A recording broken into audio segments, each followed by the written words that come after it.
Stay home. Hablando de cuestiones de justicia, bueno, nos vamos desayunando que por suerte parece que ya le puedo decir señor juez, ¿verdad, Luis Arias? Hola, ¿qué tal? Muy buenas tardes. Muy buenas tardes, bienvenido. Bueno, sí, fue suspendido porque la destitución se suspende con esta decisión de la Suprema Corte que ha salido recientemente y que ha anulado la decisión del jurado de enjuiciamiento de impedir la revisión judicial de mi destitución.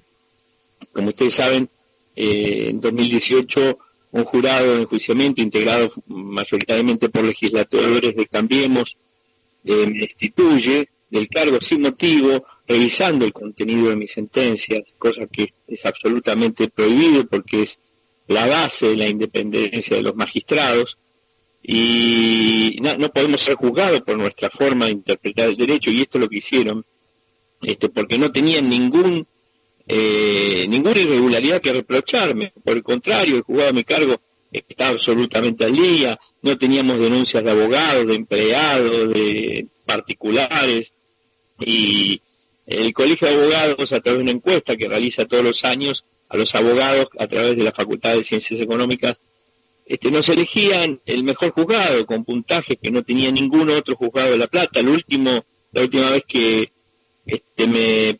nos distinguieron fue en 2018, mientras me destituían me estaban entregando este premio en el Colegio de Abogados. De modo que no tenían causales, y lo que hicieron es tomar 21 casos, 21 fallos míos, y se pusieron a analizarlo, como los presentaron como si fueran irregularidades, y salieron a decir a la prensa, suspenden y después destituyen a Arias por 21 irregularidades, y no decían qué. Bueno, ustedes lo pueden corroborar en las redes, y esas supuestas irregularidades eran sentencias, decisiones jurisdiccionales, que digamos es un absurdo. Es como esta protección que tenemos los jueces, es como el periodismo, la libertad de expresión, la libertad de prensa. Imagínense si ustedes por entrevistar al juez Arias, o por opinar como opinaban recién, se los citara ante un juzgado y corrieran riesgo de que los metan presos. Bueno, esto es lo que hicieron conmigo. Seguramente ningún sector de la prensa se animaría a decir nada, estarían todos con miedo, estarían todos presionados, habría censura si eso sucediera. Bueno, eso es lo que pasa hacia el interior del Poder Judicial. Lo que pasó durante el macrismo, ¿no? Esa presión que ejercieron contra los jueces hizo que muchas decisiones del poder político no pudieran ser controladas ni se abrieran juicios en su contra. Claro. Nosotros no tuvimos ningún miedo, y en aquella época yo estaba en Radio Rebelde y tuvimos la oportunidad de conversar con usted, que también gentilmente se ofreció a darnos una entrevista, no sé si lo recuerda, pero nosotros lo recordamos con muy especialmente. Ellos pueden haber sacado 20, 21 sentencias suyas, pero todos sospechamos que hay una en particular que es la que le dolió en el alma al poder del momento, el poder eterno, ¿no? Porque son siempre los mismos. Y es la que tiene vinculación con la tarifa, si no me equivoco. Sí, efectivamente, yo creo que esa fue la verdadera causal, aunque no lo hayan revelado de esa manera. Mi decisión judicial de suspender y anular tarifas y mi visibilidad pública en ese sentido les molestaba mucho, pero sobre todo mi decisión que le hacía pagar millones a las energéticas. Ustedes saben que las energéticas fueron a las que los sectores más beneficiados del gobierno de Macri, uno de los pocos sectores beneficiados, ganaron miles de millones, y los propietarios de esas empresas eran todas personas cercanas al gobierno: Nicolás Caputo, el amigo de la vida del presidente, Marcelo Milli, Rogelio Pagano en la provincia de Buenos Aires. Y bueno, mi decisión les hacía perder millones. Entonces, cuando se aunan el poder económico de las energéticas junto al poder político más el poder mediático, suceden estas cosas, ¿no? Y yo digo, que perdieron cientos de millones con mis decisiones, ¿no? Entonces había cientos de millones de razones para sacarme el cargo. Y bueno, esto es lo que sucedió verdaderamente. Creo que eso también mis decisiones respecto de los docentes de la provincia de Buenos Aires, la protección de los derechos de los trabajadores docentes, impidiendo los descuentos salariales por días de paro, anulando la conciliación obligatoria unilateral que adoptó la ex gobernadora Vidal, suspendiendo esa resolución que los obligaba a trabajar durante el receso invernal. Bueno, yo dicté muchas de esas decisiones que evitaron muchísimo a Vidal, que había emprendido una cruzada contra los gremios docentes. Y bueno, siempre hay tensiones con los gobiernos cuando uno decide ejercer la magistratura en modo independiente, pero nunca sucedió esto que ocurrió durante el gobierno del macrismo, de Macri, de Vidal en la provincia de Buenos Aires, de perseguir jueces. No debemos olvidar que mi jury, yo le decía, no tenía denuncias de nadie. Sin embargo, el único que me acusó fue Julio Contegrán, titular del Ministerio Público de la provincia, ex funcionario de María Eugenia Vidal, fue secretario legal y técnico de la gobernación, y luego impulsado a la Procuración General de la Corte por la gobernadora Vidal. Él fue el que me acusó y me juzgaron legisladores de Cambiemos. Es decir, está todo dicho, no hace falta aclarar nada, ¿no? Que esto fue una orden que surgió de las propias entrañas de la gobernación de la provincia de Buenos Aires. Ahora, usted dice que le hizo perder millones de dólares a las empresas energéticas. Alguien desavisado del otro lado de la audiencia puede creer y pensar, pobre gente, este tipo le hizo perder mucho dinero, qué injusticia. Digamos que eran las energéticas que venían incumpliendo las inversiones que tenían que realizar, que cuando se las multaba, había jueces que con las cautelares le evitaban de pagar las deudas, las multas, y que inclusive en su momento recuerdo bien que el secretario de Comercio Interior, se me hizo una laguna ahora, pero bueno, el secretario Guillermo Moreno. Guillermo Moreno tuvo una causa por aplicar estas multas como si fuera abuso de autoridad, ¿no? Y la causa era por abuso de autoridad justamente. O sea que no estamos hablando de pobres muchachos que perdían plata, estamos hablando de una organización cuasi mafiosa que, habiendo asumido el gobierno, estaban dedicados a pasar el sable por la clase trabajadora, por el pueblo, que le aumentaba tarifas de una manera demencial realmente, ¿no? No, a ver, cuando yo digo que perdieron millones, que mis decisiones le hicieron perder millones, es porque esos millones eran ilegales. Los jueces valoramos la legalidad o la ilegalidad de las medidas. Entonces, esas ganancias eran absolutamente ilegales. Pero además hay que decir que yo denuncié en mis decisiones jurisdiccionales el negociado que hubo en la provincia de Buenos Aires a partir de la decisión de Vidal de otorgarle a Rogelio Pagano la compra de las 4 distribuidoras eléctricas de la provincia de Buenos Aires. La ley creó 4 distribuidoras eléctricas en las zonas más concentradas de población, y para que estén en manos de diferentes empresas, no de una sola, porque si no hubiera creado una sola. Y la gobernadora le permite la compra de las 4 empresas que Rogelio Pagano compra con un crédito internacional de empresas offshore, y bueno, y a partir de la compra Vidal le aumenta las tarifas y empieza a ganar millones. Esto fue un negociado, lógicamente. Esto es lo que yo denuncio también en mis sentencias, pero además el aumento tarifario, los cuadros tarifarios aprobados por Vidal eran ilegales porque no tenían audiencia pública previa, porque había apuro para sacarlo para que Pagano ganara dinero. Esta es la realidad. Entonces, eran ilegales porque no respetaban el principio de proporcionalidad y razonabilidad que la Corte de la Nación en el caso Cepis había impuesto. En fin, eran ilegales de todo punto de vista.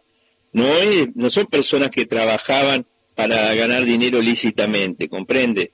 Y lo hacían a costa de los usuarios de los servicios públicos, que tenían que pagar facturas que a veces no estaban a su alcance, y mucha gente había dejado de pagar el servicio eléctrico o el gas porque, bueno, ustedes saben, ¿no?, que hubo que refinanciar, pagarse en cuotas, hubo que prorratear entre los distintos meses del año. Hemos vivido situaciones tremendas por la cuestión tarifaria en la Argentina. A partir de las ganancias, ¿todo por qué? Porque era necesario para el servicio. No, era necesario para que los empresarios ganaran dinero, lo cual es un absurdo. Esto es un servicio público, no vendían caramelos, que si uno quiere los come y si no, no. Vendían servicios públicos esenciales para la vida de la gente, ¿no?, como la luz, el gas, el agua, y que forman parte de derechos esenciales.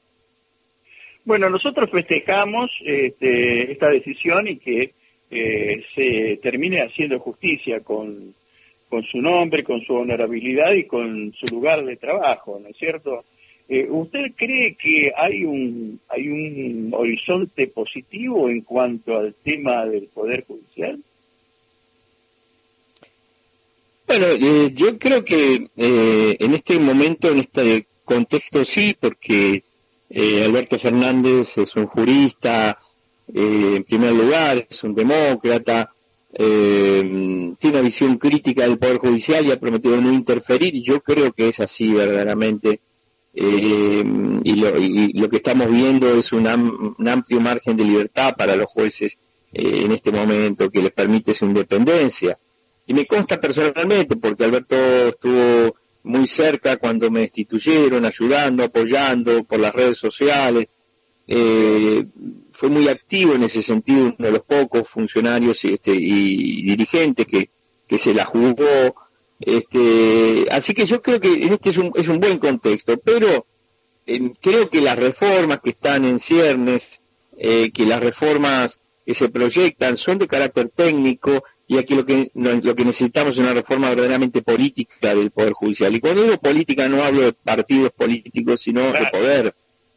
Claro. Hay que otorgarle poder a la sociedad para que tenga injerencia en la designación de jueces, en el control de sus funciones.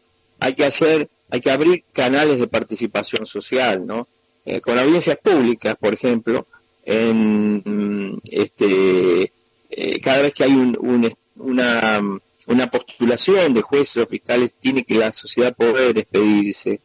Yo pongo el caso del fiscal general de Mar del Plata, lo he dicho hasta el cansancio, y discúlpenme quienes ya me han escuchado, pero este señor Fernández Garelo es el jefe de todos los fiscales del Departamento Judicial Mar del Plata, que es amplísimo, abarca una gran parte de la provincia, y esta persona fue miembro de la Dirección de Inteligencia de la Provincia de Buenos Aires, de la DICPA, fue Servicio de Inteligencia de la Policía de Camps, era el que señalaba a los compañeros para que los torturen, para que los secuestren, para que los asesinen, no los tiren de arriba de un avión al Río de la Plata. Este personaje, el que está imputado por delitos de lesa humanidad, es el fiscal general de Mar del Plata. Ahora, uno se pregunta, ¿cómo llegó a ese lugar? Y bueno, llegó porque la designación de jueces y fiscales es muy turbia, se hace entre gallos y medianoche, entre bambalinas, es producto de acuerdos, de negociados. Entonces eso es lo que hay que evitar. La sociedad tiene que poder opinar. Si hubiera existido una audiencia pública en el caso de Fernández Garelo, para que la gente pueda participar, pueda impugnar, pueda apoyar, seguramente los organismos de derechos humanos hubieran podido ejercer ese rol impugnativo. Claro. Y bueno, tal vez ni siquiera se hubiera presentado sabiendo que podía ser impugnado por esas razones. Por eso es importante la audiencia pública, tal como lo inició Néstor con el decreto 222 para la Corte desde el 2003, que fue una de las mejores cortes que tuvimos en la Argentina. Y bueno, recuerdo yo a Carmen Arquibay opinando sobre su posición, explicando su posición favorable respecto de la interrupción del embarazo, del aborto, en esa época, ¿no? 2003. creo que es importante que la gente sepa quiénes van a ser sus fiscales, quiénes van a velar por los intereses de la sociedad, porque en definitiva un fiscal hace eso, un juez hace eso. En todo sistema republicano el titular de la soberanía es el pueblo, y el pueblo tiene derecho a intervenir en todas las cuestiones del Estado, y no puede existir ningún poder del Estado que está al margen del pueblo, como sucede actualmente con el Poder Judicial. Por eso digo que si bien es un buen momento por que tenemos un presidente como Alberto Fernández, nada impide que el día de mañana haya otro Macri y que vuelva a hacer las mismas cosas que hizo, las mismas bravuconadas con los jueces y con el Poder Judicial. Claro. Bueno, doctor Arias, señor juez, con mucho gusto lo estoy diciendo. ¿Le quedó algo en el tintero? ¿A mí? Sí, algo que quiera agregar. Podemos estar horas conversando. No, simplemente decir que también es necesario un observatorio judicial, ¿no? Yo creo que integrado por organizaciones sociales, por ONGs, que controlen a los jueces, que controlen los plazos, que controlen si cumplen con los estándares internacionales. Sería muy importante, insisto, la participación social en las distintas instancias de designación y desempeño y destitución de los jueces, ¿no? Creo que hay que acercar el Poder Judicial a la gente, porque si no, los jueces quedan a merced de los poderes fácticos y constituidos, de los grandes medios de comunicación, de los conglomerados económicos y del poder político. Y esto es lo que hay que evitar, porque los jueces, cuando esto es así, terminan sacrificando los derechos de la gente para no confrontar con esos poderes. Por eso la necesidad de que la sociedad participe. Le agradezco muchísimo, Arias, pero muchísimo esta entrevista, y tomo lo que usted dijo, que podríamos estar charlando muchas horas, así que lo comprometo a entrevistarnos nuevamente. Cómo no, cuando usted quiera. Con todo Un gran abrazo. Un gran abrazo. Quédate en casa.